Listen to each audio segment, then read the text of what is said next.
नमस्कार दोस्तों, मित्रों एवं छात्रों, मैं मनीषा आपकी केमिस्ट्री मेंटोर। आज की क्लास में आप सभी का स्वागत करती हूं। तो आज का हमारा टॉपिक है SN1 रिएक्शन। ये टॉपिक बहुत बहुत बहुत इंपॉर्टेंट है आपके लिए, ठीक है। Actually we can say that this is not just a topic, this is the backbone of organic chemistry. Without knowing this topic you can not understand the reaction mechanism. Okay, so you may understood how much this topic is important for you. Okay, तो चलो ज्यादा English फाय नहीं करेंगे, इतना पैसा में इतना इसमें मिलेगा रे बाबा। चलो आ जाओ, अब इसमें मुद्दे की बात पे आते हैं। इसमें क्या क्या सीखना है, तो इसमें हम लोग 5 पॉइंट को हम लोग बेसिकली सीखने वाले हैं बहुत अच्छे से, ठीक है। मैकेनिज्म ऑफ रिएक्शन, ग्राफ को देखेंगे, रेट ऑफ रिएक्शन देखेंगे, स्टीरियोकेमिस्ट्री देखेंगे रिएक्शन का, और इफेक्ट ऑफ सॉल्वेंट देखेंगे। ये 5 टॉपिक, ये 5 जो मेन इंपॉर्टेंट पॉइंट है, इसको अगर आप अच्छे से समझते हैं आपका पूरा SN1 अच्छे से क्लियर हो जाएगा। और जरूरी बात, सबसे जरूरी बात जो बता रहे हैं, ठीक है, आपको पूरे YouTube पे इतना कंटेंट, ठीक है, एक वीडियो में कहीं नहीं मिलेगा, ठीक है। तो जाके देख लेना भाई, अभी तुरंत स्टार्ट मत कर देना सर्च करना, ठीक है। चलो पहले ये वीडियो देख लो फटाक से। SN1 रिएक्शन, तो सबसे पहले हम लोग देखेंगे मैकेनिज्म ऑफ रिएक्शन। ओके, तो ये बेसिकली 2 स्टेप रिएक्शन है। स्टेप फर्स्ट में क्या होगा सबसे पहले देखेंगे हम लोग। SN1 रिएक्शन का दूसरा नाम है unimolecular nucleophilic substitution reaction. Okay, S stands for substitution, N stands for nucleophile, and what is the order of reaction? What is the order of reaction means the rate of reaction is depend only on one thing, that is substrate, concentration of substrate। बाकी किसी चीज पे rate depend नहीं करेगा, rate सिर्फ और सिर्फ substrate के कॉन्सेंट्रेशन पे डिपेंड करेगा। इसीलिए इस रिएक्शन का जो ऑर्डर है वो क्या है, 1। क्लियर है? तो ऑर्डर 1 क्यों है, क्योंकि रेट सिर्फ एक ही चीज पे डिपेंड कर रहा है। क्लियर? चलो अब सबसे पहले आ जाते हैं मैकेनिज्म ऑफ रिएक्शन पे, ठीक है। तो सबसे पहले स्टेप फर्स्ट में क्या होगा, बेसिकली ये रिएक्शन एल्काइल हैलाइड का है। तो सबसे पहले स्टेप में CX बॉन्ड का क्लीवेज होगा, CX बॉन्ड का क्लीवेज होगा। और यहाँ पे ये जो स्टेप होगा ये स्लो होगा और RDS स्टेप होगा। अभी बहुत बच्चों को कंफ्यूज नहीं करना है कि स्लो क्यों है, RDS क्यों है, क्योंकि इस चीज को एक्सप्लेन करेगा ग्राफ ऑफ रिएक्शन। यानी कि ग्राफ जो है वो बताएगा कि आखिर स्लो क्यों है और RDS स्टेप क्यों है, ठीक है। उसे हम लोग वहां पे समझेंगे अच्छे से। अब यहाँ पे क्या होगा, ये CX बॉन्ड टूटेगा। सबसे पहला स्टेप में क्या होगा, कि CX बॉन्ड जो है वो टूटेगा और यहाँ पे कार्बोकेटाइन का फॉर्मेशन करेगा। हो गया। अब स्टेप सेकेंड, अब सेकेंड स्टेप की बारी आती है। तो स्टेप सेकेंड में क्या होगा, तो स्टेप सेकेंड में जो यहाँ पे कार्बोकेटाइन बना है, ठीक है, जो यहाँ पे कार्बोकेटाइन बना है, इस पे न्यूक्लियोफाइल अटैक करेगा, ठीक है। इस पे न्यूक्लियोफाइल अटैक करेगा और प्रोडक्ट का फॉर्मेशन करेगा, ठीक है। प्रोडक्ट का फॉर्मेशन करेगा। यहां पर एक जरूरी बात कि स्टेप 2 में मैक्सिमम टाइम 90% केस में न्यूक्लियोफाइल नहीं अटैक करके सॉल्वेंट मॉलिक्यूल अटैक करता है। क्या क्या क्या बोले, फिर से 90% केस में देखा गया है, ठीक है, लैब के अंदर, कि न्यूक्लियोफाइल अटैक नहीं करके सॉल्वेंट मॉलिक्यूल अटैक करता है। इससे फायदा क्या होगा, तो इससे फायदा ये होगा बच्चों, ठीक है, कि अगर हम न्यूक्लियोफाइल नहीं अटैक करके अगर हम सॉल्वेंट मॉलिक्यूल अटैक करवाएं तो यहाँ पर क्या होगा, यहाँ पर आयन डाइपोल इंटरेक्शन होगा, ठीक है। क्या होगा, यहाँ पे आयन डाइपोल इंटरेक्शन होगा और उस आयन डाइपोल इंटरेक्शन से मैक्सिमम एनर्जी क्या होगा, रिलीज होगा, जिससे कि कार्बोकेटाइन क्या हो जाएगा, स्टेबल हो जाएगा। जिससे कार्बोकेटाइन क्या हो जाएगा, स्टेबल हो जाएगा। फिर से क्या बोले, वर्ड फिर से सुनना है।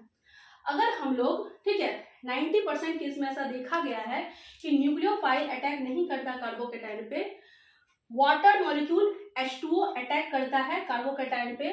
और ऐसा करने से फायदा ये होता है कि आयन डाइपोल इंटरेक्शन होता है यहाँ पे, ठीक है। यहाँ पे आयन, कार्बोकेटाइन के पास क्या है, यहाँ पे आयन है और ये H2O क्या है, ये डाइपोल शो कर रहा है। तो यहाँ पर आयन डाइपोल इंटरेक्शन होने के कारण most of the energy release होता है, ठीक है, जिससे कि ये जो कार्बोकैटायन है वो स्टेबलाइज हो जाता है, ठीक है। तो अगर हम लोग वाटर मॉलिक्यूल अटैक करवाते हैं तो कार्बोकैटायन को क्या होगा, स्टेबिलिटी मिलेगा। कार्बोकैटायन को क्या मिलेगा, स्टेबिलिटी मिलेगा, ठीक है, जो कि रिएक्शन को फेवर करता है, ठीक है, जिससे कि हमारा जो प्रोडक्ट का यील्ड है वो बहुत ही अच्छा होगा, रिएक्शन परफॉर्मेंस बेटर होगा। समझ में आ रही बात। और इस प्रक्रिया को हम लोग एक नाम से जानते हैं जिसे सॉल्वोलेसिस कहा जाता है। जी हाँ, सॉल्वोलेसिस। तो SN1 रिएक्शन का दूसरा नाम हम लोग सॉल्वोलेसिस रिएक्शन भी कह सकते हैं, ठीक है। तो आगे बात समझ में कि हम लोग न्यूक्लियोफाइल नहीं अटैक करवा के सॉल्वेंट मॉलिक्यूल्स को भी अटैक करवा सकते हैं। और वैसे भी, ठीक है, वैसे भी जो रेट ऑफ रिएक्शन जो होगा वो न्यूक्लियोफाइल पर तो डिपेंड करेगा नहीं, तो इसीलिए आप सॉल्वेंट मॉलिक्यूल्स अटैक करवा सकते हैं।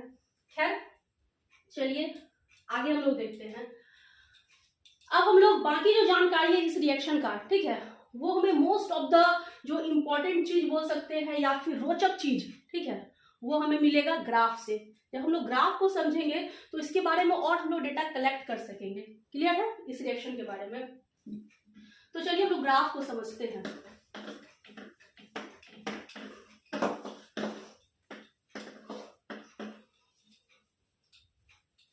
ग्राफ ऑफ रिएक्शन, चलिए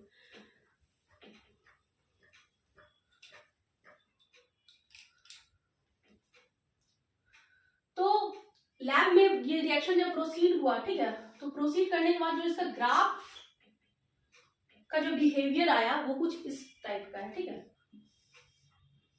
ग्राफ का जो नेचर है वो कुछ इस टाइप का है, ठीक है। तो इससे हमें क्या पता चलता है, ठीक है, ये ट्रांजिशन स्टेट फर्स्ट है, ये ट्रांजिशन स्टेट फर्स्ट है, ठीक है, और ये ट्रांजिशन स्टेट सेकेंड है, ठीक है। This is reactant and this is product, ठीक है। और यहाँ पर आपका progress of reaction, x axis पे हम लोग प्रोग्रेस ऑफ रिएक्शन को रखेंगे, प्रोग्रेस ऑफ रिएक्शन, और वाई एक्सिस पे हम लोग रेट ऑफ, वाई एक्सिस पे हम लोग पोटेंशियल एनर्जी और एनर्जी को रखेंगे, ठीक है। अब चलिए देखते हैं ग्राफ हमें क्या क्या चीज बताता है, ग्राफ से हमें क्या क्या चीज मिलता है, ठीक है। तो ग्राफ को देख के ये पता चल रहा है कि जो फर्स्ट स्टेप है, ठीक है, जो फर्स्ट स्टेप है, आप फर्स्ट ट्रांजिशन स्टेट कह सकते हैं, इसकी एक्टिवेशन एनर्जी आप देख सकते हो क्या है, हाई। ये एक्टिवेशन एनर्जी अगर हम मान लेते हैं इसे फर्स्ट कहते हैं और इसे एक्टिवेशन एनर्जी सेकेंड कहते हैं। तो एक्टिवेशन एनर्जी फर्स्ट जो है वो दिख रहा है आपको कि वो क्या है, ज्यादा है एक्टिवेशन एनर्जी सेकेंड से। फिर से समझते हैं, यानी कि आपको ट्रांजिशन स्टेट फर्स्ट तक पहुंचने में ज्यादा एनर्जी, ठीक है, ज्यादा सपोर्टिंग एनर्जी, एक्टिवेशन एनर्जी आपको ज्यादा देना पड़ेगा, ठीक है, ज्यादा देना पड़ेगा, तब जाके आप ट्रांजिशन स्टेट फर्स्ट तक अचीव कर पाइएगा, ट्रांजिशन स्टेट फर्स्ट को अचीव करिएगा, ठीक है।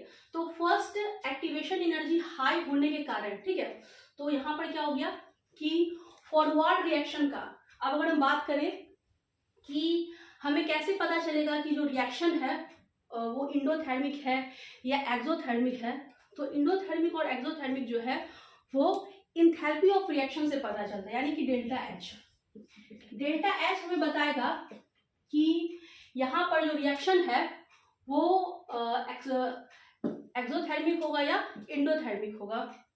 तो अगर यहाँ पर, ठीक है, अगर यहाँ पर हम लोग देख रहे हैं कि फॉरवर्ड रिएक्शन का हमें पता है कि एक्टिवेशन एनर्जी अगर फॉरवर्ड का, ठीक है, एक्टिवेशन एनर्जी अगर फॉरवर्ड का ज्यादा रहता है एक्टिवेशन एनर्जी बैकवर्ड से, तो जो हमारा रिएक्शन जो होता है वो कैसा होता है, इंडोथर्मिक होता है। इंडोथर्मिक, भाई बड़ी काम की चीज बता रहे हैं, कहीं नहीं मिलेगा, ठीक है। चलो, तो अगर यहाँ पर आप देख रहे हो कि फॉरवर्ड रिएक्शन का एक्टिवेशन एनर्जी जो है वो काफी हाई है, तो ये जो स्टेप होगा, ये वाला स्टेप, ये क्या होगा, आपका इंडोथर्मिक होगा। यानी फर्स्ट स्टेप जो होगा SN1 रिएक्शन का, जो फर्स्ट स्टेप होगा वो कैसा होगा, इंडोथर्मिक होगा। क्लियर है, इंडोथर्मिक होगा। आपको इतना अमाउंट ऑफ एनर्जी देना ही पड़ेगा। तो ये जो स्टेप होगा, ठीक है, आपको एक्टिवेशन एनर्जी दे रहा है तब जाके वो प्रोसीड कर रहा है, ठीक है। तो जो फर्स्ट स्टेप होगा वो क्या होगा, स्लो स्टेप होगा। क्या होगा, ये स्लो स्टेप होगा, ठीक है, स्लो स्टेप होगा। और इसी स्टेप को हम लोग क्या कहेंगे, आरडीएस कहेंगे, rate determining step. Rate determining step, जो स्लो स्टेप होगा उसी को हम लोग क्या कहेंगे, रेट डिटरमाइनिंग स्टेप। इसे हम लोग फिर से एक बार समझते हैं। हमें ग्राफ से ये पता चल रहा है कि ट्रांजिशन स्टेट जो है फर्स्ट का एक्टिवेशन एनर्जी हाई है। तो एक्टिवेशन एनर्जी हाई होने के कारण, ठीक है, एक्टिवेशन एनर्जी हाई होने के कारण डेल्टा एच का जो वैल्यू है वो ग्रेटर देन 0 है। और डेल्टा एच का वैल्यू अगर ग्रेटर देन 0 है तो ये इंडोथर्मिक रिएक्शन होगा, ठीक है। तो इंडोथर्मिक रिएक्शन होगा तो ये जो स्टेप होगा वो क्या होगा, स्लो स्टेप होगा।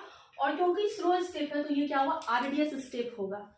क्लियर है, आरडीएस स्टेप होगा। यानी कि जो पूरा का पूरा रेट जो होगा वो फर्स्ट स्टेप पे डिपेंड करेगा, ठीक है। पूरा का पूरा जो रेट होगा वो फर्स्ट स्टेप पे डिपेंड करेगा। अगर आप फर्स्ट स्टेप में अल्काइल हैलाइड का कॉन्सेंट्रेशन अच्छा रखते हो, ठीक है, तो रेट जो होगा रिएक्शन का वो क्या होगा, काफी अच्छा होगा। अब अच्छा का मतलब क्या, अच्छा का मतलब ये है कि जो आप अल्काइल हैलाइड यूज कर रहे हो वो कैसा होना चाहिए, 3 डिग्री।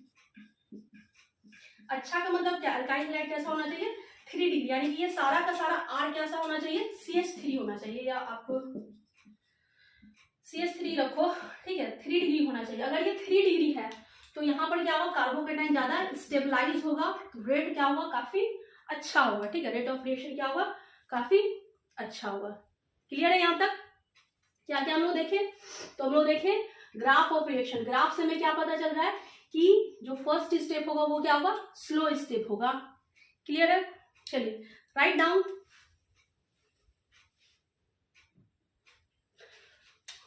क्या कर रहे थे बच्चों, हम लोग ग्राफ ऑफ रिएक्शन देख रहे थे, ठीक है। तो ग्राफ ऑफ रिएक्शन में हम लोग देख रहे हैं कि जो फर्स्ट स्टेप होगा SN1 रिएक्शन का वो क्या होगा, स्लो स्टेप होगा और आरडीएस स्टेप होगा। यहाँ पर कुछ बच्चों का कंफ्यूजन भी हो सकता है कि स्लो स्टेप जो है वो आरडीएस क्यों है। RDS means rate determining step, ऐसा स्टेप जिसपे उस पूरी रिएक्शन का जो है रेट डिटरमाइन करेगा। चलिए एग्जांपल से समझते हैं। मान लेते हैं कि आपको जमालपुर से मुंगेर जाना है, ठीक है। तो आपका जाने, आप साइकिल से जा रहे हैं तो आपका जाने का जो रेट होगा वो किस पाथ पे डिपेंड करेगा, यहाँ पे डिपेंड करेगा कि जहाँ पे आपका रास्ता क्लियर है वहां पे डिपेंड करेगा, या फिर एक, अगर मान लेते हैं एक बहुत बड़ा गड्ढा है, ठीक है ना, रोड पे बहुत बड़ा जो है वहां पे एक डिस्टर्बेंस आप कह सकते हो, तो आपका जो रेट होगा जमालपुर से मुंगेर जाने का, जहां पर रोड एकदम क्लियर है उस पर डिपेंड करेगा या फिर डिस्टर्बेंस पे डिपेंड करेगा। तो हम लोग ऐसा जानते हैं कि जितना ज्यादा हम लोग वहां पे स्टे करेंगे, जितना बड़ा गड्ढा होगा जितना ज्यादा वहां पर हम लोग स्टे करेंगे तो हमारा जो स्पीड होगा क्या होगा, स्लो होगा। अब जहां रास्ता सही है वहां तो सरसरा के चले जाएंगे। क्लियर है, तो हमारा जो रेट होगा वो कहाँ पे, जो हमारा रेट होगा वो किस बात पर डिपेंड करेगा, कहाँ पे हम लोग धीरे हुए, कहाँ पर हमारा स्पीड स्लो हुआ, कहाँ पर हमारा स्पीड स्लो हुआ, यानी गड्ढा पे कितना देर तक हमें जो है वहां पर रुकना पड़ा, ठीक है, कितना देर हमें वहां पे टाइम स्पेंड करना पड़ा, और बाकी रोड तो सही था, वहां तो आराम से चले गए। क्लियर है, तो इसी प्रकार जो रिएक्शन का भी जो रेट होगा वो किस पे डिपेंड करेगा, स्लोएस्ट स्टेप पे, ठीक है, स्लोएस्ट स्टेप पे। क्लियर, चलिए अब हम लोग बात करते हैं थोड़ा सा रेट की। अभी जो क्वेश्चंस जो रहेगा वो रेट का ही रहेगा, आपसे पूछेगा रेट निकालो, ठीक है, रेट ऑफ रिएक्शन। आपसे पूछेगा कि चलो भाई कुछ क्वेश्चंस दे देगा, कुछ कंपाउंड दे देगा, आपको बोलेगा उसमें रेट डिस्टिंग्विश करो। तो रेट ऑफ रिएक्शन जो होगा वो डायरेक्टली प्रोपोर्शनल होगा stability of carbocation, stability of carbocation. दूसरा डायरेक्टली प्रोपोर्शनल होगा फॉर्मेशन ऑफ कार्बोकेटाइन। क्या बोले फिर से समझेंगे, formation of carbocation.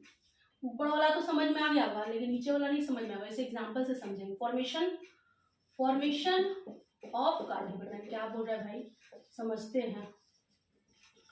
Formation of carbocation ध्यान से समझिए क्योंकि क्वेश्चन तो आपको इसी से बनाना है, ठीक है, इसी कॉन्सेप्ट से क्वेश्चन बनेगा। स्टेबिलिटी ऑफ कार्बोकेटाइन, ठीक है, रेट जो होगा आपसे रेट पूछेगा तो रेट हम लोग क्या करेंगे, सिंपली कार्बोकेटाइन का स्टेबिलिटी चेक कर देंगे, और वो सब आप जीओसी में आप सीख चुके हैं, ठीक है ना। जनरल ऑर्गेनिक केमिस्ट्री में आपको बताया गया है कि कैसे हम लोग स्टेबिलिटी निकालते हैं, नहीं बताएगा तो उसको बताएंगे, ठीक है। जैसे यहाँ पे क्वेश्चन देते हैं यहाँ पे, ठीक है।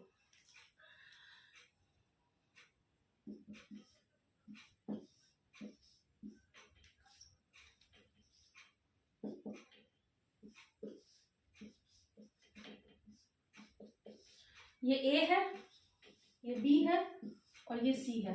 आपसे पूछा कि आपको रेट बताना है, SN1 का रेट। किसका रेट? SN1 का rate, rate of SN1 reaction. तो क्या करना है आपको, कुछ नहीं करना है, स्टेबिलिटी चेक करना है कार्बोकेटाइन की। तो आप देख रहे हो तीनों ही कंपाउंड में क्या है, कार्बोकेटाइन प्रेजेंट है। आपको क्या करना है, स्टेबिलिटी चेक करना है। तो सबसे ज्यादा स्टेबल कौन होगा, यहाँ पे क्या है, ऑक्सीजन पे लोन पेयर है, यहाँ पर भी है, यहाँ पे नाइट्रोजन पे लोन पेयर है, ठीक है। तो अगर हम लोगों को पता है कि जो बेसिक टेंडेंसी होगा, ठीक है, नाइट्रोजन का, वो क्या होगा, हाई होगा। तो यहाँ पर जो है लोन पेयर में, यहाँ पर जो लोन पेयर होता है वो हाइब्रिड ऑर्बिटल में होगा। तो यहाँ पर आसानी से टेंडेंसी जो है ये क्या करेगा, इसको दे देगा, ठीक है। ऐसे हम लोग लोन पेयर देने का टेंडेंसी कई बातों पे डिपेंड करता है, ठीक है, बहुत सारी बातों पे डिपेंड करता है, क्योंकि यहाँ पर इलेक्ट्रोनेगेटिविटी नाइट्रोजन का ऑक्सीजन से कम है, तो इसीलिए यहाँ पर देने का टेंडेंसी नाइट्रोजन का ज्यादा हो। खैर उतना बेसिक में जाना नहीं, फिर तो हम जीओसी में चले जाएंगे, ठीक है। तो नाइट्रोजन जो है वो इजीली दे पाएगा, डोनेट करेगा। तो सबसे ज्यादा स्टेबल कौन हो जाएगा, सी। उसके बाद अगर हम बात करें तो यहाँ पर भी ऑक्सीजन है, यहाँ पर भी ऑक्सीजन पे लोन पेयर है, लेकिन कार्बोकेटाइन भाई बेचारा बड़ा दूर चला गया, ठीक है, दूर चला गया, तो इसको फायदा से वंचित रह जाएगा, ये इसे नहीं मिल पाएगा, ठीक है। लोन पेयर जो है ऑक्सीजन का लोन पेयर, इसे नहीं मिल पाएगा। लेकिन यहाँ पर क्या है, कार्बोकेटाइन बगल में है ऑक्सीजन के, तो यहाँ पर ये इसे लोन पेयर डोनेट करेगा। तो सबसे ज्यादा स्टेबल कौन होगा, सी, फिर ए, फिर बी। तो हम लोग कह सकते हैं रेट ऑफ SN1 क्या हो जाएगा, rate of SN1 C, B और ए। क्लियर है भाई?